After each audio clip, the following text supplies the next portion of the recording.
बिस्मिल्लाहिर्रहमानिर्रहीम। अस्सलाम वालेकुम। Welcome back to my channel.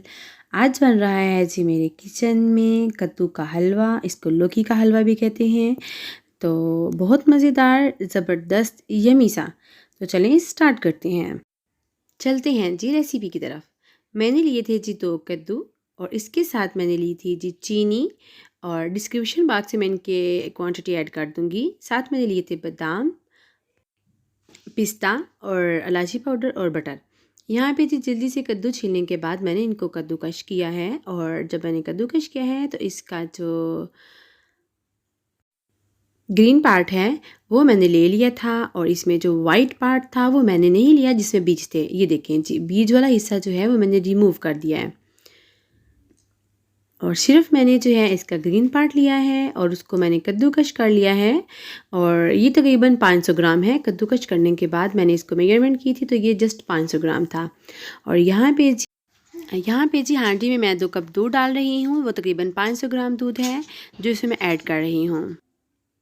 और दूध जब डालने के बाद मैं इसमें डाल रही हूँ जी 500 ग्राम कद्दू, और जो मैंने कद्दूकश किया हुआ था। और ये ऐड करने के बाद जब इसको अच्छे से बॉयल आ जाएगा तो मैं आंच मीडियम करके इसको कुक होने के लिए तकरीबन 30 मिनट्स के लिए रख दूँगी। 30 मिनट्स के दौरान जो है वो अच्छा सा बॉयल हो जाएगा।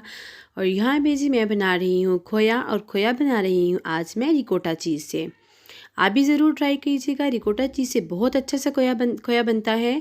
और यहाँ पे मैंने 250 ग्राम ली थी जी रिकोटा चीज़, और फ्राई पैन में मैंने तकरीबन 1 चम्मच जो है वो ऑयल ऐड किया है ताकि ये नीचे लगे नहीं।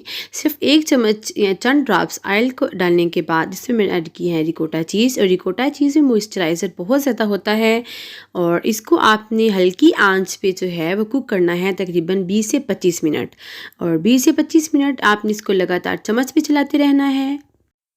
और यहाँ पे साथ-साथ मैं जो बादाम और पिस्ता था उसको मैं कद्दूकश कर रही थी, और साथ-साथ जो है तकरीबन 25 मिनट के लिए लो फ्लेम पे रेडी हो रही है जी हमारा रिकोटा चीज़ से खोया।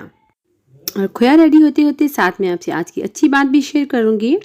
फ्रेंड्स, हमारी ज़िंदगी में बहुत से मसले मसाइल हैं और हम लोग जो हैं बहुत घबरा जाते हैं। देखिए, हमें अपने सब्र से अपने मसलों को थकाना है, खुद नहीं थकना। मसलों को सजदों में ले जाएं, ज़िंदगी आसान हो जाएगी।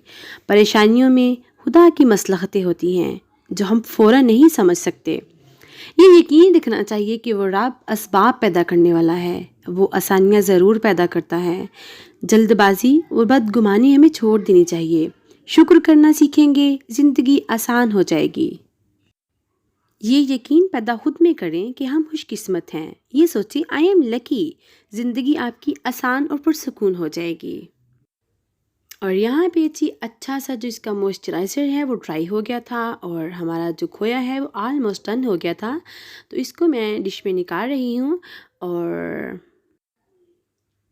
इसको डिश आउट करने के बाद जो है वो मैं दोबारा से फ्राई पैन में जो बटर था उसको मैं गरम करूँगी, और उसमें जो है इलायची डालूँगी। आप इलायची पाउडर भी यूज़ कर सकते हैं।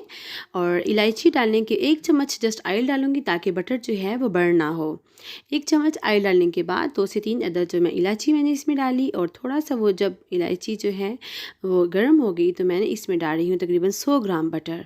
और 100 ग्राम बटर ऐड करने के बाद जब ये बटर मेल्ट हो जाएगा तो मैं इतने में जो है वो मैं ऐड कर रही हूँ इसमें तकरीबन 200 ग्राम शुगर। आप अपने टेस्ट के मुताबिक कम और ज़्यादा भी कर सकते हैं। और शुगर ऐड करने के बाद थोड़ा सा फिर मॉइस्चराइज़र छोड़ देती है शुगर, और उसको मैं जल्दी जल्दी से हाई फ्लेम पे चम्मच हिला रही हूँ ताकि शुगर डालने के बाद जो है वो नीचे ना लगे। तो जल्दी से इसको मैं कुक कर रही हूँ। कुक करने के बाद जो है मैं इसमें अब ऐड करूँगी बटर, और जिसको मैंने मेल्ट कर लिया था इलायची डाल के। तो ये बटर ऐड करने के बाद जिसको मैं अच्छा सा कुक करूँगी जब तक ये ऑयल ना छोड़ दे। जब बटर बिल्कुल ही सेपरेट सा कर देगी तो इसमें मैं ऐड करूँगी थोड़ा सा food colour, green food colour. वो आपकी अपनी चॉइस है, आप डालना चाहें तो डाल लें। और यहाँ पे जी थोड़ा फूड कलर मिक्स करने के बाद हमारा अच्छा से रेडी हो गया था जी कद्दू का हलवा। और ये देखें जी इसकी फाइनल लुक, बहुत यम्मी मज़ेदार सा कद्दू का हलवा रेडी हुआ है। और इसके ऊपर थोड़ा सा मैं डाल दूँगी जी रिकोटा चीज़ से बनाया हुआ जो था खोया, और खोया ऐड करने के बाद जी मैं इसको गार्निश कर रही हूँ बादाम और पिस्ते से। और कद्दू जो है वो वैसे भी खाना सुन्नत है और इसके बहुत ज़्यादा फ़वाइद हैं, और आप इसको ज़रूर ट्राई करें। यम्मी मज़ेदार सा कद्दू का हलवा रेडी है, और ये है जी इसकी फ़ाइनल लुक। आई होप आपको आज का मेरा कद्दू का हलवा बहुत पसंद आया होगा। तो ज़रूर ट्राई करें और मुझे कमेंट बॉक्स में भी बताएं कि आपको कद्दू का हलवा कैसा लगा है। और मेरी बेटी इसको यहाँ पे जी जल्दी से टेस्ट कर रही थी। वो कह रही थी मम्मा सबसे पहले मैं टेस्ट करूँगी क्योंकि बहुत यमी सा लग रहा है। यहाँ पे चाहूँगी मैं आपसे इजाज़त, अपना ढेर सारा ख्याल रखिएगा, मुझे और मेरी फैमिली को अपनी दुआओं में याद रखिएगा। मिलते हैं नेक्स्ट व्लॉग में, तब तक के लिए अल्लाह हाफिज़, टेक केयर।